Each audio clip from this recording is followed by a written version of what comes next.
Last weekend, my brother Greg invited the family over to his new place for a housewarming, promising cutting-edge home security. Now, Greg is the kind of guy who once spent 3 hours duct taping a Roomba to a skateboard because it looked bored, so I was intrigued but also mildly concerned. When we arrived, he proudly announced, "Behold, the world's most affordable alarm system," and gestured to his front door. I expected cameras, maybe an alarm keypad. Instead, he'd covered every entrance, window, and vent with layers of bubble wrap. Apparently, his logic was that no one could break in without setting off a symphony of pops.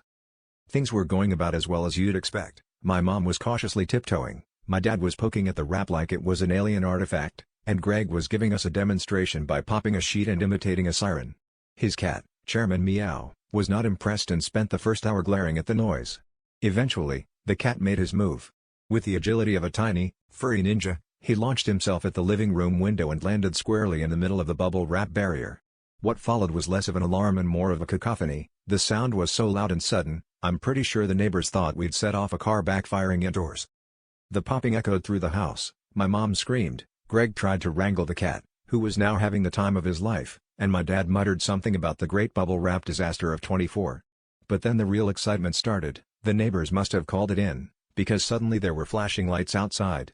2 firefighters and a very confused police officer showed up at the door to find us standing ankle-deep in shredded bubble wrap, a triumphant cat perched on a couch, and Greg trying to explain his innovative security system without sounding like a total lunatic.